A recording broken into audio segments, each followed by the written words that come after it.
శ్రవణ్ కుమార్ గారు, ఇప్పుడు మనం అంబానీ పెళ్లి గురించి తీసుకుంటే ఇందాక తాప్సీ అన్నట్టు, లేదంటే ఇందాక సాదిక్ గారు చెప్పినట్టు, దీనికి మీరు చెప్పినట్లు దీనికి ఎవరెవరు అటెండ్ అయ్యారు అనే ఒక గెస్ట్ లిస్ట్ మనం చూసినప్పుడు ముక్కు మొహం తెలియని వాళ్ళు కూడా, అంటే వాళ్ళు భారతదేశంలో ఉన్న సో కాల్డ్ మూవీ సెలబ్రిటీస్కి కావచ్చు, హీరో హీరోయిన్లకు కావచ్చు, అటు దేశవ్యాప్తంగా ఉన్న సెలబ్రిటీస్ అందరికి, క్రికెటర్స్కి కావచ్చు, సినిమా స్టార్స్కి కావచ్చు, పొలిటీషియన్స్కి కావచ్చు, ముఖ్యమంత్రులకు కావచ్చు, ఎంపీలకు కావచ్చు, ఇర్రెలవెంట్ ఆఫ్ పొలిటికల్ పార్టీస్, బీజేపీతో సంబంధం లేకుండా అన్ని పార్టీలకు సంబంధించిన వీఐపీలని, దేశంలో ఉన్న వీఐపీలు అందరికీ ఒక కార్డు పంపించేశారు.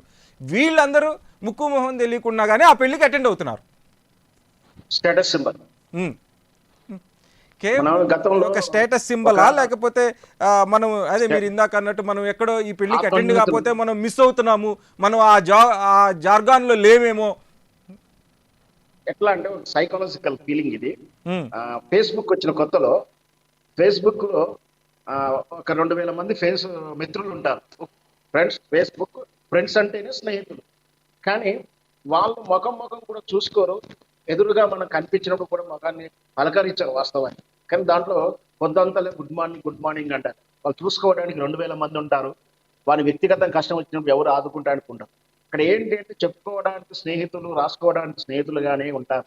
అట్లాగే ఈ పెళ్లికి ఆడంబరంగా ఇప్పుడు ఈ రోజు పోయిన సోకాల్డ్ సెలబ్రిటీస్ అంతా కూడా అంబానీకి రేపు కష్టం వచ్చినప్పుడు ఆదుకోవడానికి వచ్చే బంధువులు ఎవరూ కాదు. వీళ్ళ స్టేటస్ కోసం వెళ్ళడం. ఇదే అంబానీ సోదరుడు ఇంట్లో ఆ స్టేటస్ లేదు, ఎందుకంటే ఆయన కొంచెం ఆర్థికంగా వెనకబడి ఉన్నాడు. అక్కడికి వెళ్ళడానికి కానీ ఆయన పిలవడానికి కానీ అక్కడ కానీ అవకాశం లేదు. వీళ్ళంతా ఏంటంటే ఎవరికి వారు ఫాల్స్ ప్రిస్టేజీ అంటాం దీన్ని, అంటే తప్పుడు ప్రిస్టేజ్ లో ఉంటారు. ముఖ్యంగా ఈ సెలబ్రిటీస్ లో ఉండేది మెయిన్ కారణం ఏంటంటే, మనం తరచూ చూస్తూనే ఉంటాం సెలబ్రిటీస్ లో ఆత్మన్యూన్యతతోటి బాగా డిప్రెషన్ లో ఉన్నాయి, ఆత్మహత్యలు చేసుకుంటారు. వీళ్ళందరికీ కారణం ఏంటంటే ఫాల్స్ ప్రిస్టేజ్ లో ఉంటారు. మనం ఒకవేళ సెలబ్రిటీ హోదా కానీ ఆ ప్రభ తగ్గినప్పుడు, ఆదాయం తగ్గినప్పుడు ఆ కోవకు తగ్గి ఉండలేక, ఖర్చు మెయింటైన్ చేయలేక, అప్పులు చేసేసి దాని నుంచి బయటపడలేక మనం ఇంకా స్టార్స్ ఉన్న ఫీలింగ్ లో ఉంటే చాలా చేసుకున్నాం, చాలా సందర్భంలో చూసినాం. ఇట్లా ఈ ఫాల్స్ ప్రెస్టేజ్ అంటే ఒకరిని చూసి ఈ మనం పెళ్లి పోకుంటే మనం కూడా సెలబ్రిటీ కాదు, మనం కూడా వెళ్ళి అక్కడ 4 ఫోటోలు దిగి ఎవరు ఇన్స్టాగ్రామ్ లో ఫోటోలు చేసుకోవాలన్న పోటీ తత్వం పెరిగింది. దీనివల్ల ఒక రకంగా అంటే ఖర్చు పెట్టడం అని ఇంతకుముందు చెప్పినప్పుడు ఎకనామిక్ యాంగిల్ లో చూస్తే ద్రవ్యము బయటకు వెళ్తుంది, ఎకనామిక్ డబ్బు వినిమయం రొటేషన్ పెరుగుతుంది, అది ఆహ్వానించదగిందే. కానీ వీళ్ళని చూసి పోటీగా ఖర్చులు పెట్టడానికి, వీళ్ళని చూసి మధ్యతరగతి కూడా అప్పులు చేయడానికి, సార్ చెప్పినట్టు కూడా పెళ్లికి లిమిట్స్ అండ్ లిమిటేషన్ అని ఉండాలి. ఇప్పుడు మనం గాలి జనార్దన్ గారి పెళ్లి చూసాం, దాంట్లో ఖర్చు బాగా చేసినప్పటికీ దాంట్లో రాజకీయ కోణాన్ని జోడించి ఆయన మీద రైడ్ చేయడం కూడా జరిగింది. పెళ్లికి అన్ని ఖర్చు డబ్బులు ఎక్కడి నుంచి వచ్చాయని, అది రాజకీయ కక్ష ధోరణి కావచ్చు. వీళ్ళంటే సెలబ్రిటీలు పెళ్లి చేసుకోవడం, డబ్బులు ఖర్చు పెట్టడం ఇంత ఇంట్రెస్ట్, ఆ తర్వాత వైవాహిక జీవితాన్ని కంటిన్యూ చేయడంలో ఆ శ్రద్ధ లేదు. మరి వాళ్ళు ఎక్కడ అంటే వైదికంగా చేస్తున్నటువంటి మంత్రోచ్చరణలో తప్పు ఉందా, లేదా వివాహ బంధంలో తప్పు ఉందా? మనసులు కలవాల్సిన చోట ఈ ప్రెస్టేజ్లు కలవడం, అంటే పేరు ప్రతిష్ట వాళ్ళు కలవడమే కానీ వాళ్ళ మనసులు కలుస్తున్నాయా లేవా, వాళ్ళకి సమస్య ఇచ్చినప్పుడు ఏ విధంగా గైడ్లైన్ ఇవ్వాలనేది ఏది లేకుండా మనం చూసాం. నిన్నటి సమంత చేతు వాళ్ళ వివాహం కానీ, నాగబాబు గారి కూతురు నిహారిక వివాహం కానీ ఈ ఉదయపూర్ లో చేయడం, అంత ఖర్చుతో కూడిన ఆర్భాటం. తిరిగి వాళ్ళకు బంధం విడిపోతున్నప్పుడు చేయాల్సిన శ్రద్ధ చేయలేదు. పెళ్లి చేయడం అయితే ఎంత ప్లానింగ్ ప్రకారం శ్రద్ధ వహిస్తూ ఖర్చు పెడుతూ వ్యక్తిని గుర్తించి ఇన్విటేషన్ల కార్డు పంపించినంత శ్రద్ధ వాళ్ళ వైవాహిక జీవితం కంటిన్యూ అవుతున్నప్పుడు వచ్చే సమస్యలను కౌన్సిలింగ్ చేయడానికి కానీ, వివాహ బంధం నిలబెడటానికి కానీ ఏ విధంగా టైం కేటాయిస్తలేరు వాళ్ళు దాంతో పాటు వాళ్ళ ఎఫర్ట్ కూడా పెట్టలేదా అని అనిపిస్తుంది.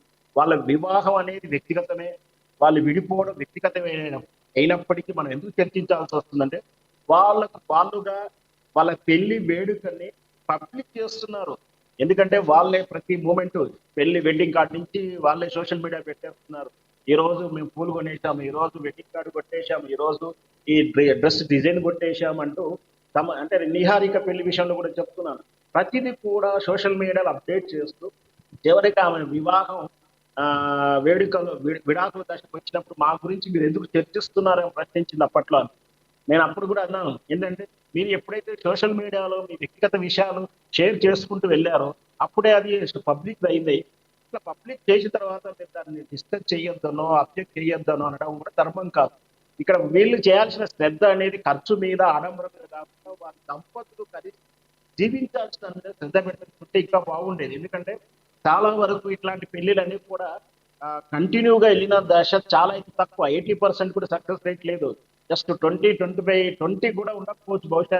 ఇట్లాంటి ఆడంబరంగా జరిగిన పెళ్లిలు కంటిన్యూ అయినవి దాఖలాలు చాలా తక్కువ. శ్రవణ్ ఇదే కుమార్ గారు, అబ్బాయి సార్, ఇదే అంబానీ మన వ్యక్తిగత విషయం అయినప్పుడు ఇదే అంబానీ వివాహ బంధంలో చాలా ఒడిదుడుకులు వచ్చాయి.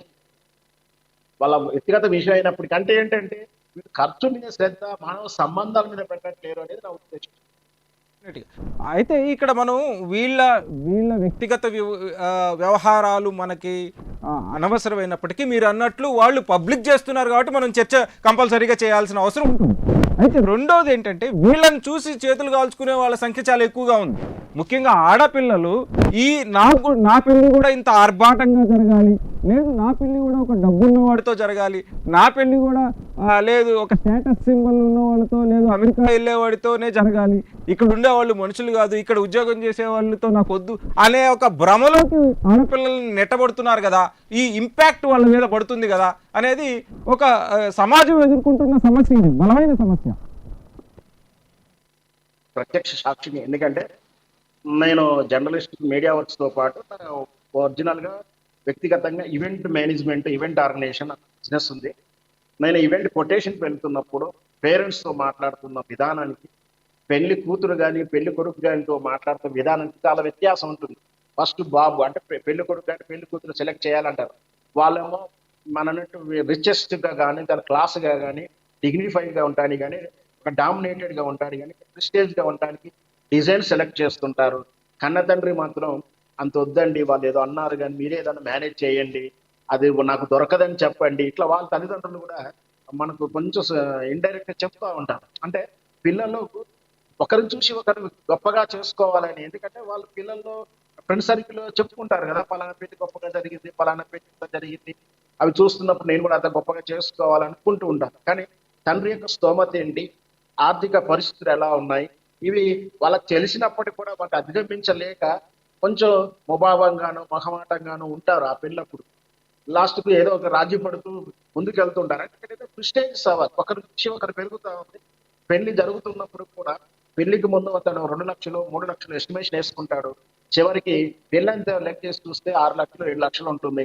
అప్పటికి కూడా ఇయ్యంకులు వాళ్ళకి ఇవ్వాల్సినటువంటి ఇంకా డ్యూలు ఉంటాయి. అంటే ఒప్పుకున్న కాడికి ఇంక ఇవ్వకుండా ఉంటాయి. ఇవన్నీ ఏంటంటే లెక్కకు మించిన ఖర్చులు రావడంతో పాటు అవి ఒక రాజీ పడుందో అంటే ఇంకొక 10,000 ఖర్చు పెడుతున్నాంగా, సరే ఇంకొక 3,000 ఖర్చు పెడితే ఇంకా క్వాలిటీ వస్తుందేమో, ఇంకా బెస్ట్ లగ్జరీ ఐటమ్ వస్తుంది, పిల్లలు సంతోషపడతారు, లేదంటే వచ్చిన వాళ్ళ దగ్గర నా ప్రిస్టేజ్ నిలబడుతుంది అని ఒక తత్వానికి పోతాడు. అప్పుడు పెళ్లి అయిపోయిన తర్వాత మొత్తం ఆయన ప్రిస్టేజ్ కాస్త ఆ సర్వీస్ ఇచ్చిన వాళ్ళంతా కూడా డ్యూలు అడుగుతున్నప్పుడు ఈయన మళ్ళీ అప్పు చేయాల్సిన పరిస్థితి, లేదంటే ఉన్నది అమ్మేసి ఇవ్వాల్సిన పరిస్థితులు ఉంటాయి. ఇదంతా టోటల్గా ఏంటంటే మీరు అన్నట్టు ఒకరిని చూసి నక్క చూసి పులిని చూసి నక్క వాత పెట్టుకున్నట్టును ప్రిస్టేజ్గా పోవడం, తమ స్తోమతను మించి ఖర్చు పెట్టడం. నిజంగా ఈ పెళ్లిల విషయంలో కేటగిరీ పెట్టి ఒక వ్యవస్థ, ఒక పెళ్లి ఇంత ఖర్చు పెడుతున్నారంటే ఏ కేటగిరీ ఇంత ట్యాక్స్ కట్టాలి, లేదా మీ పాన్ కార్డులో ఇంత వ్యవహరించాల్సిన సెక్షన్స్ ఇవి ఉంటాయి, లేదా వీటికి ఉండవు, ఇవన్నీ కూడా కేటగిరీ చేయాల్సిన అవసరం కూడా ఉంది. ఎందుకంటే ఈరోజు హైదరాబాద్లో ఏ పెళ్లి ఫంక్షన్ హాల్ తీసుకున్నా కూడా 2 లక్షలు 3 లక్షలు లేని ఫంక్షన్ హాల్స్ వెడ్డింగ్ కోసం లేవండి. ఏదో 1,50,000 70,000 చిన్న చిన్న హాల్సే ఉన్నాయి. కానీ ఎక్కడికి కలిగిన ఇక్కడ 2 లక్షలు 3 లక్షలు కేవలం ఫంక్షన్ హాల్ రెంట్కే అండి. మిగతా ఏం కదా, ఆయన ఏమైనా కుర్చీలు ఇస్తారు, పైన డేరా అంటే వర్షం పడకుండా ఉంటే నీడనిచ్చే సెట్ ఇస్తాడు, కూర్చుంటానికి కుర్చీలు ఇస్తాడు, వంట చేసుకుంటానికి వంట పాత్రలు ఇస్తాడు, వాటికే 2 లక్షలు 3 లక్షలు. మళ్ళీ డెకరేషన్ వేరే ఉంటుంది, ఎవ్రీథింగ్ వేరే ఉంటుంది. అంటే పెళ్లి అంటేనే ఒక 10 లక్షలు మినిమం.